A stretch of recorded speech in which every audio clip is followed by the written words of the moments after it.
Welcome back. Watford City is one of the big oil boom towns in western North Dakota. The population surged from just over 1,500 people in 2010 to over 6,000 in a span of 5 years. That movement brought in new faces year after year into the school system.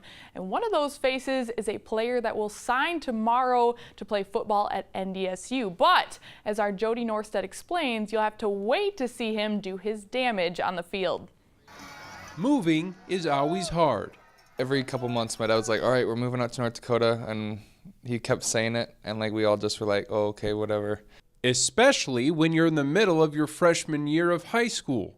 I don't know, coming from Boise, Idaho to Watford City, it's a big culture change, and it's kind of fast-paced, which that's what I like. I feel like that's kind of how I play the football game. That pace, paired with Jaden Ewing's size, is what immediately grabbed the attention of Watford City head football coach Justin Johnsrud. Didn't know who he was right away, but I called him Ivan Drago for a long time. Had the crew cut, Rocky IV. That's just what he reminded me of. But well, obviously, just the his physical stature, even as a freshman, big, tall kid with a good frame. Johnsrud inserted Jaden into the starting lineup immediately, and the sophomore began his torment of opposing quarterbacks in the state. From the day he stepped on the football field with us as a sophomore. That intensity, it makes others around him better. Like when you get it from a sack, you get it from a tackle or a big catch, and you just hear everybody going ballistic. And it's because I think it just shows it's I put that work in my whole life, and then to finally be able to, I got the quarterback, or I caught the ball, or something like that, and then you hear everybody cheering with you. It's it just kind of pushed me, and it's okay, let's go get another sack. Let's go make another tackle. Let's hype everybody up. Ewing's passionate play helped him earn Senior Athlete of the Year in Class 2A last month after finishing his career with 19 sacks and nearly 40 tackles for loss. But even with all the talent and accolades, Ewing's quest to play Division I football still had one more wrinkle, something that he was upfront with NDSU coaches about while attending their camp. He pulled me aside and we just started talking, and he's like, I just want to get to know you. And I was like, okay, sweet. And so we kind of had a good conversation, and he's like, so how do you feel about being a Bison? And I was like, before we start anything, I just want to let you know that I plan on serving a 2-year mission. Ewing is in the application process to serve a 2-year mission for the Church of Latter-day Saints, meaning any school that would offer him would have to wait 2 years to see him on campus, something not all that common in North Dakota. There's not a whole lot of Mormons or people that have heard about going on 2-year missions, and so when I'm getting recruited by these schools from North Dakota and they don't know, and they're like, oh, well, we'll see, and then... It helps that Jaden has a blueprint to follow. His dad, a talented prospect out of Arizona in the 90s, also served a 2-year mission before playing at BYU. Wherever you can find a weight room, you better find the weight room. And he's like, most colleges will hold your scholarship, but with this whole NDSU thing, I'm their first athlete to ever go do something like this, so it's been kind of uneasy. And then just recently they said, all right, we'll do it. We'll you'll have you do have a full ride after. Which brings a little relief and certainly expectation, as Ewing hopes to make a big impact on a school that he's learned so much about over the past 3 years. It's a pretty big compliment. It's I'm going to go play for a college football team that has so much support, not only in the state of North Dakota, but probably in this whole Midwest region. All right, well, for more on Jaden, we bring in our own Jody Norstedt. So Jody, what will be the next step for Jaden?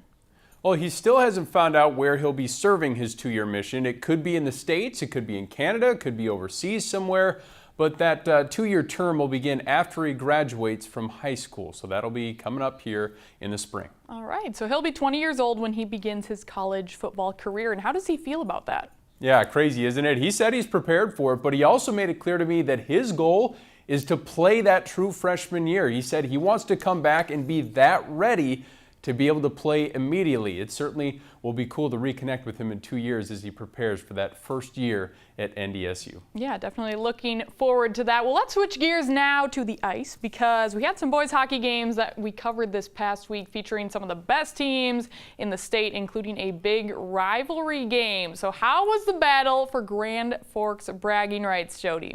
Oh, it certainly lived up to the hype. Red River and Central were my top 2 teams entering the season, and they might be 1A and 1B right now after what transpired on Friday night. Let's take a look. The Knights, led by junior goalie Caleb Johnson, who has been the best player in between the pipes in the state this year. He'd be challenged by the Riders' talented offense. The Knights get on the board first, though. 7 minutes in, a rebound kicks out to Cole Hansen, who sends it home, 1-zip Central. That had the Knights fans buzzing, but only for a moment. Just 2.5 minutes later, odd man rush for the Riders. Max Andrade, so much for hiding the cookies up there.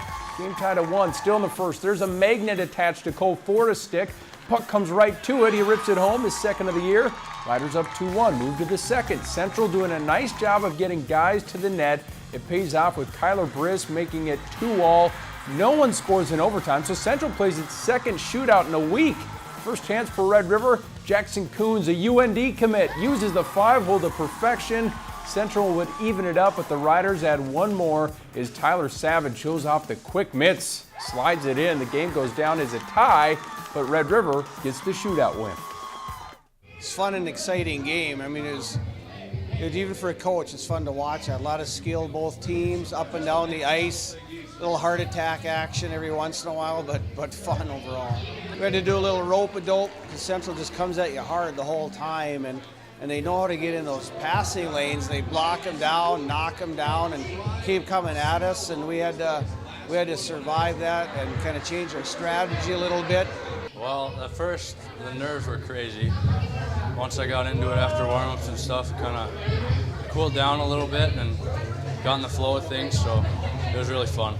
It'll be a big one. I think this game sets the tone for the next one. So with a shootout win, it's going to be a hard-fought game next game. Well, the top team in the West, Bismarck Century, paid a visit to Cheyenne over the weekend and flexed its muscle. The Patriots have the top scorer in the state, Kirkland Irie. Watch him follow up this shot from Carter Bailey for the doorstep goal.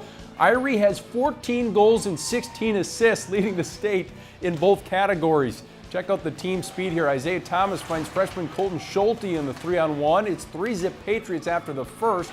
Still down 3-0. Cheyenne gets a good look here in the second. Ethan Karlsrud's shot is stopped by Colton Krinkstead. He's one of 3 goalies in that Century rotation. The Patriots just have so many weapons. 8 players have scored at least 4 goals this year, and they've only played 8 games. They beat Cheyenne 6-2 to remain undefeated, and they say it's all about the chemistry. We got a lot of returning guys. A lot of guys that know what other people are going to do and where they're going to be, and it just helps out a lot that we can make plays and score goals on a nightly basis. We slip into funks a little bit every now and then with a shift here or a period there, but for the most part they've been pretty consistent. And it is a battle. Our guys do beat the heck out of each other in practice, and so that's always nice to see the compete level high there. And we're getting better at putting together full 51-minute games too. Century is off until December 28th when the Patriots host Central and Red River on back-to-back days. Those are going to be some fantastic games, the 3 best teams in the state right now. Callie, back to you. All right, looking forward to it. Thanks, Jody. You bet.